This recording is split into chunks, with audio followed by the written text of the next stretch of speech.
Okay, today we're at the range with the brand new Taurus G3, the Canik TP9SF Elite, the Ruger Security 9, and the M&P Shield, all in 9mm. Alright, we're going to So we're going to start today with the Taurus G3. We're also going to shoot the Canik TP9SF Elite. And we'll do it in this order, by the way. We're going to do the Security 9. It's a great little gun.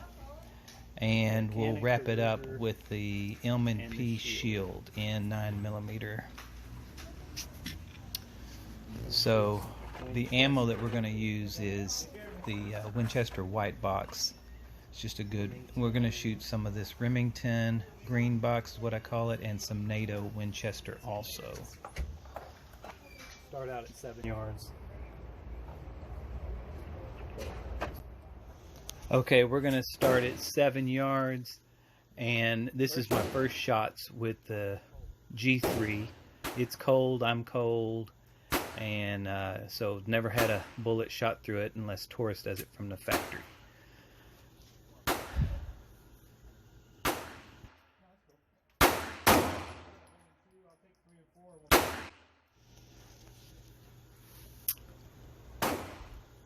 So yeah, I'm trying to get used to the trigger and the recoil. Actually, it feels really comfortable in the hand. I would say it feels similar to like an M&P for me. It's kind of a weird mix. I kind of think it's like a Glock and an M&P kind of mix. So we're going to take some shots now with the Canik TP9SF Elite S. It has the trigger safety. And just so you know, that one went off without me being ready. This trigger on this Canik is so nice. I mean, it's very light. So you got to kind of be aware of that. I run into those problems when I'm shooting multiple guns. Now here's what I'm really wanting to compare it to, the Security 9. I think this is more of a fair game, even Steven kind of comparison. And this one's what I call my truck gun. I keep this one with me all the time. It just works. Maybe it's not the most accurate gun, but when I do double taps, it seems to work really good for me. And we'll finish it up with the M&P Shield. It's obviously quite smaller. It's more or less feels like a single stack, but it's in that price range and fairly popular. And surprisingly, it's a great gun. I would definitely recommend that to people. You like that? Yes. So I was kind of surprised with these results, which I'm going to show you right now. It's always kind of weird getting that off of the... So there's the Taurus. First 5 shots, cold, you know, it's never been broke in. Here's the TP9SF Elite S. Really, really good. There's the Ruger. Now that was a little surprising to me because I usually shoot it better, but we went from a...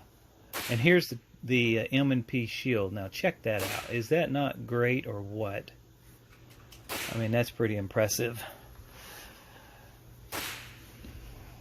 But that Security 9, just going from the really nice trigger to a Security 9 trigger, it did throw my game off a little. I would expect it to be a little better than that, but hey, it is what it is, and that's why we do these videos.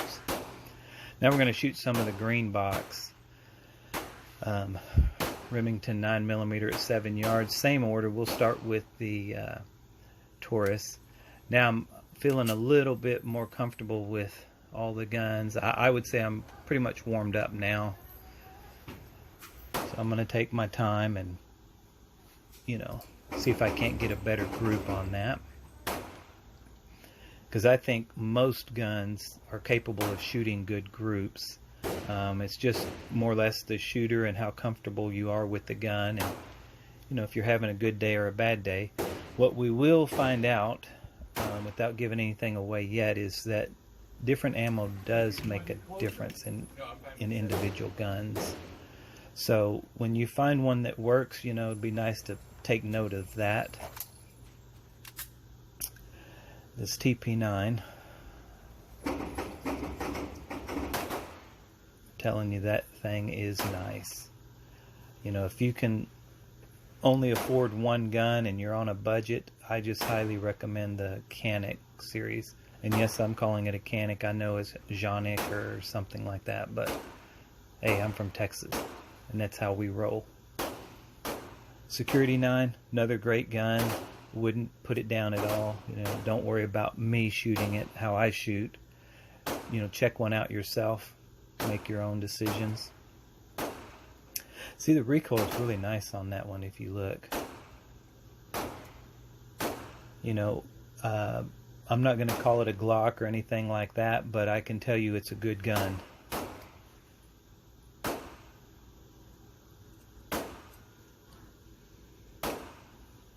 And here's the M&P shield. Was, I think, in, forget what year, but it was the most popular gun sold.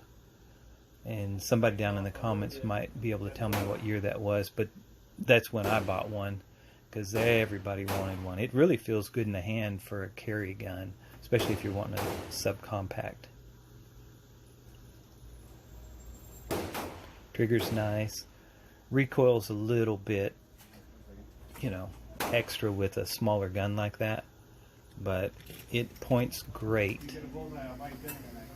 Now we're going to take a look at the target and just see how the Remington shoots.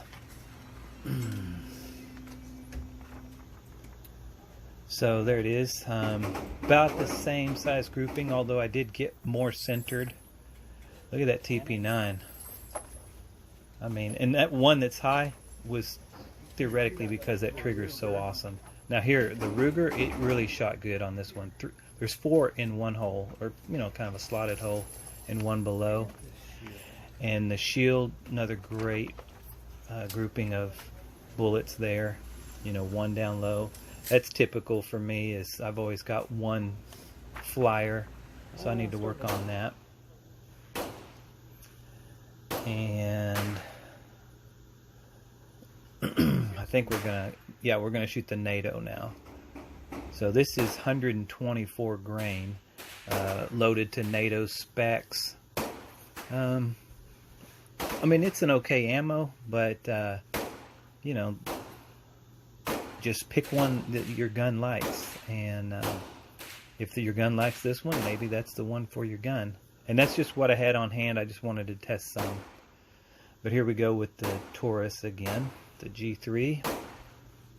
Now I'm really feeling, by now, I'll be honest with you, I'm really liking the grip on this gun and how it holds in the hand. You can see the recoil. It's manageable. It's definitely manageable.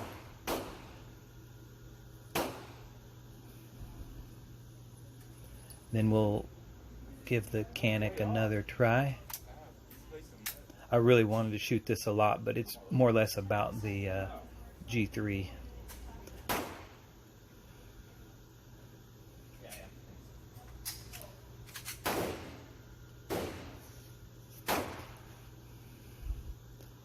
Seems to be just a little more recoil. That could be me, the way I'm holding, or the grip or something, but I mean, when you're shooting it with that trigger, you hardly even realize it's kicking.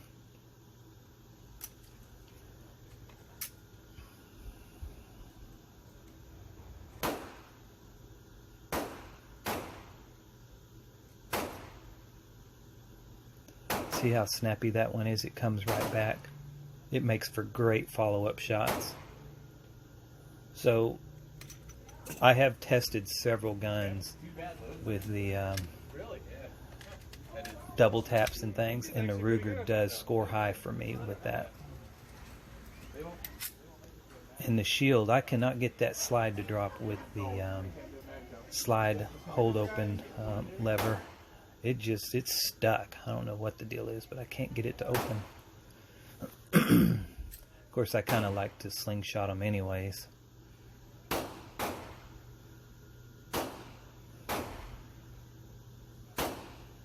So, this was an interesting group of bullets, and you'll see when the target comes back.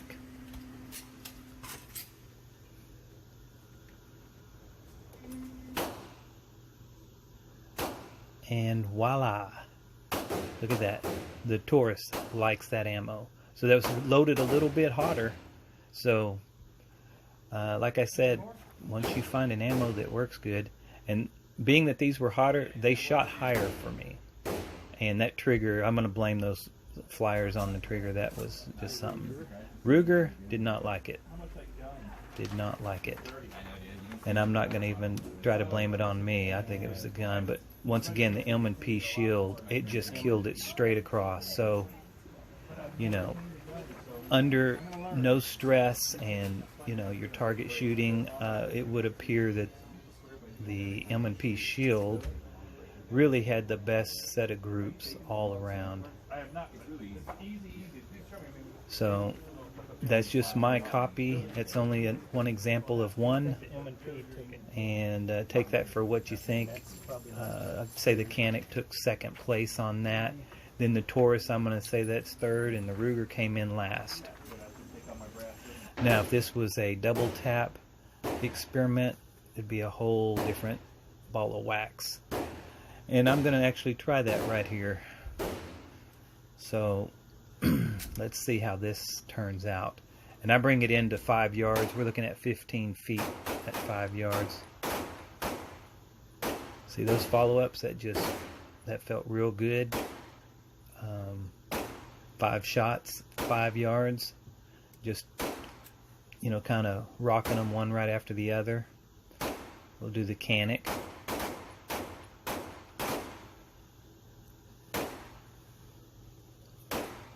And definitely that thing works great. And now for the M&P shield.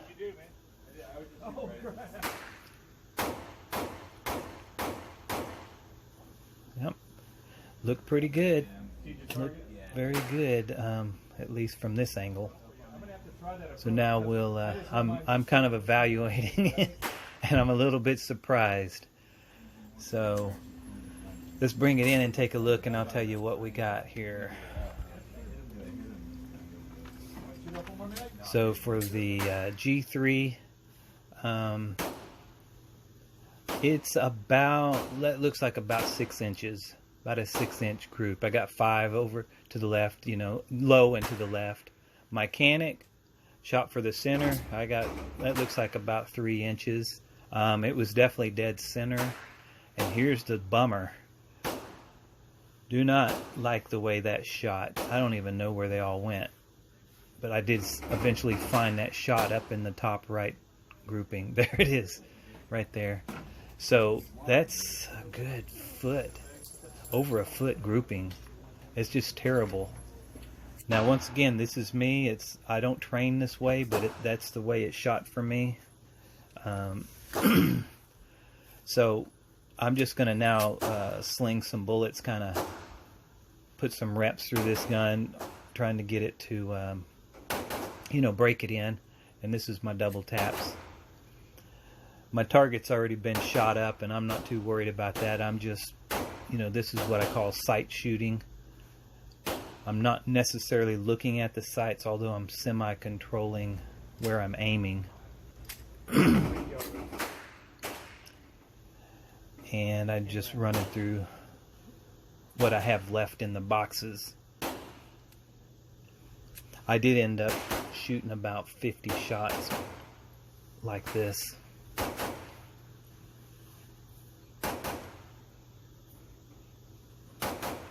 And it handles really good. So I would have no problems making this my carry gun. Definitely in any kind of situation where you're up close, I feel it's totally acceptable.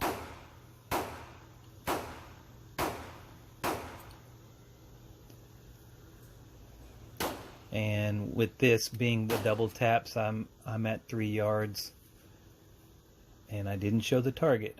Well, I'll have to add that in at the end. But those were my... I guess I lost some footage, but here's the close-ups, and then I'm finishing it off with a couple shots to the right and left were with the other guns, and dead center was with the G3. Hope you enjoyed.